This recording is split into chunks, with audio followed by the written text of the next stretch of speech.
Hey, what's going on YouTube? This is Charles again, and I've got two things here that are very similar but are not the same. And I am also asking you if you know exactly which one goes with which. So you can see here that these are two leather cases, and they are for Swedish Army compasses.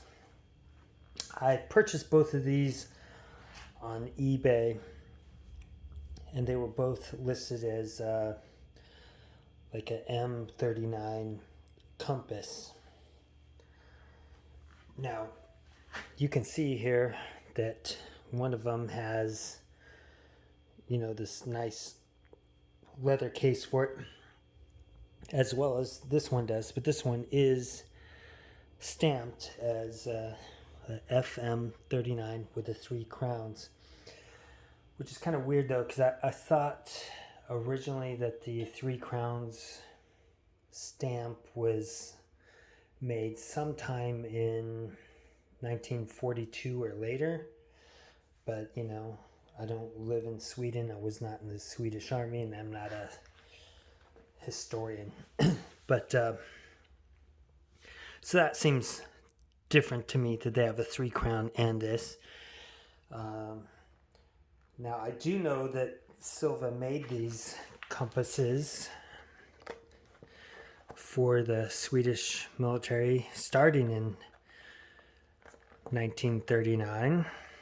So possibly it's just saying that this is the 1939 originally made version, although it may have been made at a later date.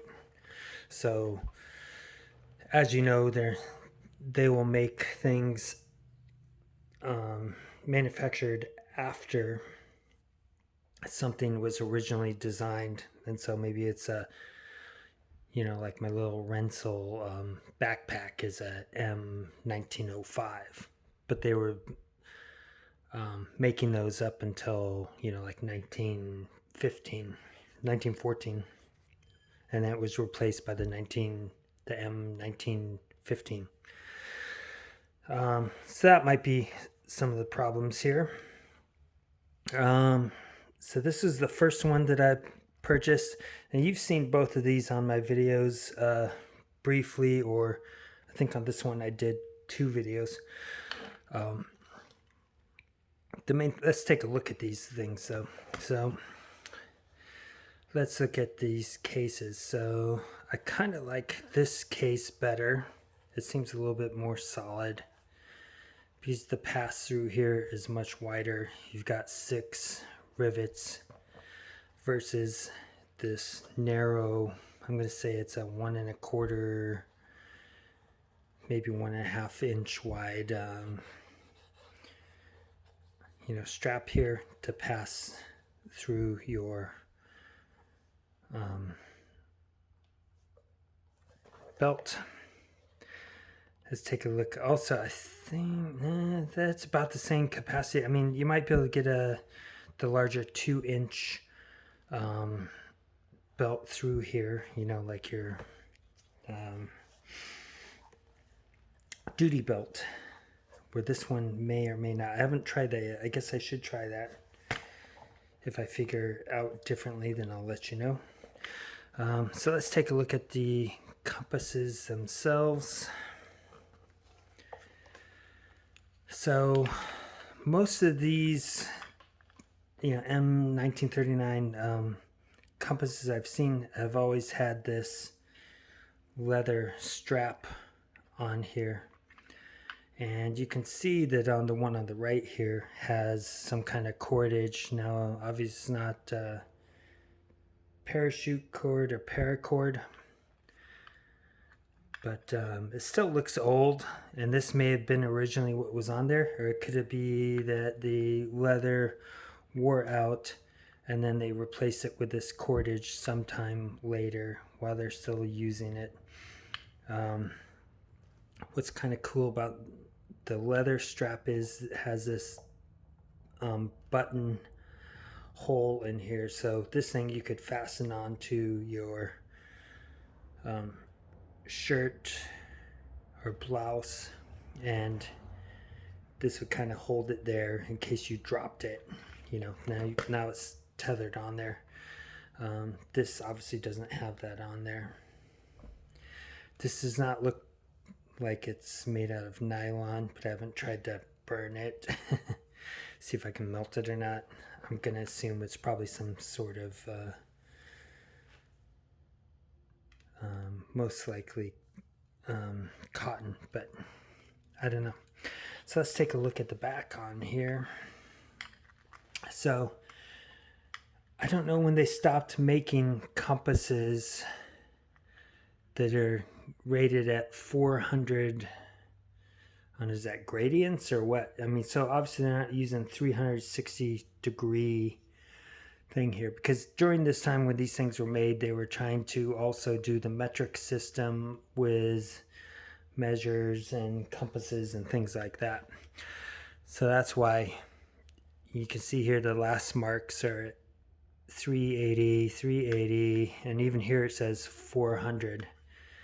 So I don't know if those are centigrades or gradients. I have no idea. I don't, you know, I'm in America, so we don't use the metric system, so I don't exactly know this 100%. Let's take a look. Just looking at the back here, this one has patent numbers on here. There's 3 of them. They're both marked with the Silva, exactly the same. All the gradients are pretty much the same, with the exception of this one says, you know, 400 here, where that's lacking on here. This one, it's very hard to say, but this just says Stockholm, Sweden, and the name Kjellström. I can't even say that name, okay? So I don't speak Swedish. So let's take a look here. There's also 2 holes up here that don't exist on this one. Actually, 4 holes up here. So I'm not sure if these are where you're supposed to be able to pin this onto a map, or you're using a pen or something like that to, you know, mark on there. I'm not really sure. There's this hole down at the bottom where this one has a plug on there, and there's 2 plugs underneath the dial, which do not exist here. Both of them have these 2 little set screws, which I'm assuming hold on this bezel on the inside.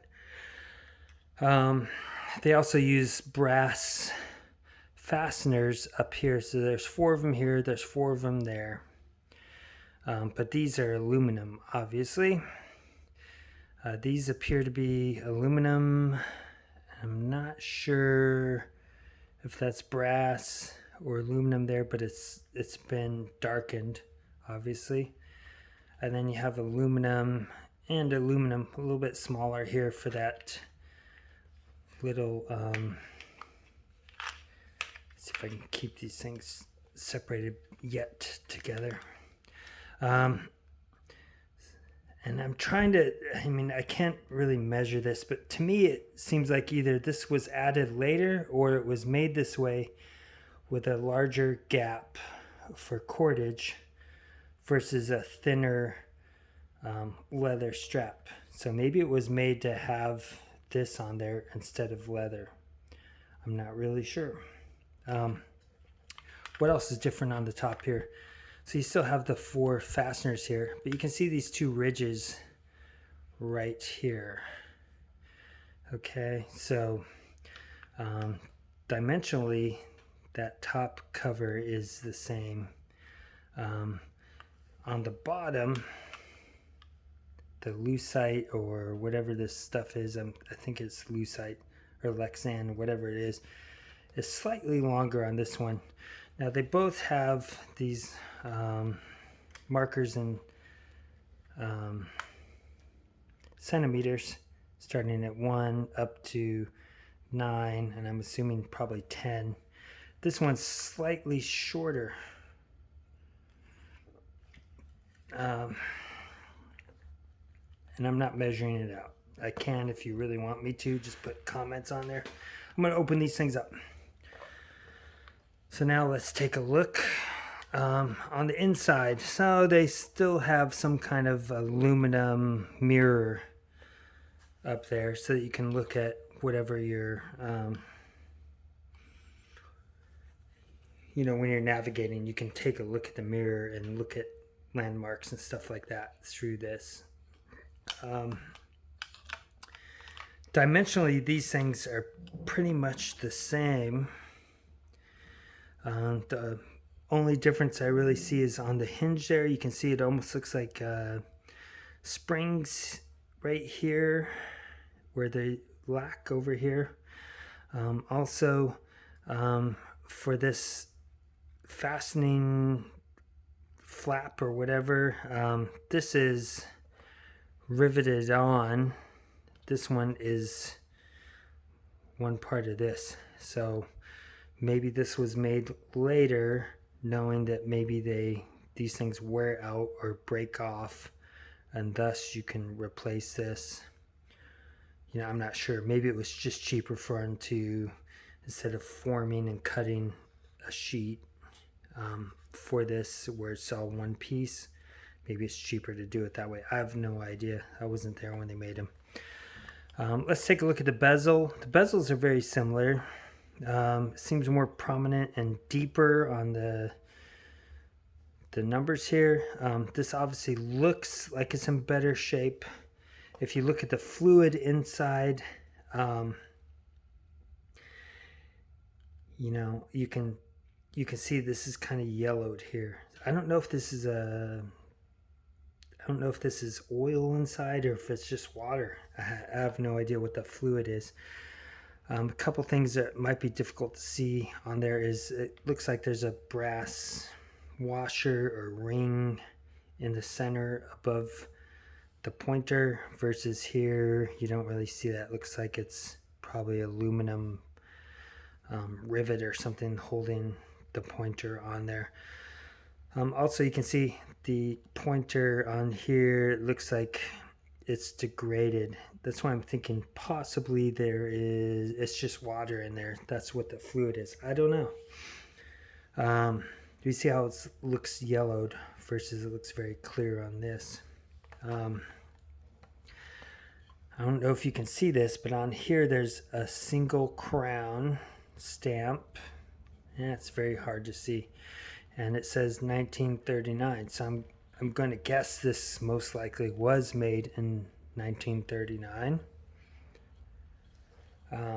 When we look at the next one, all I can see is the 3 crowns, although these 3 crowns mimic the 3 crowns on the case.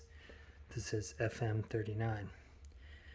Now, whether this was made in 1939, I'm thinking maybe it was made in the 40s, but I can't tell, and that's why I'm asking for your help.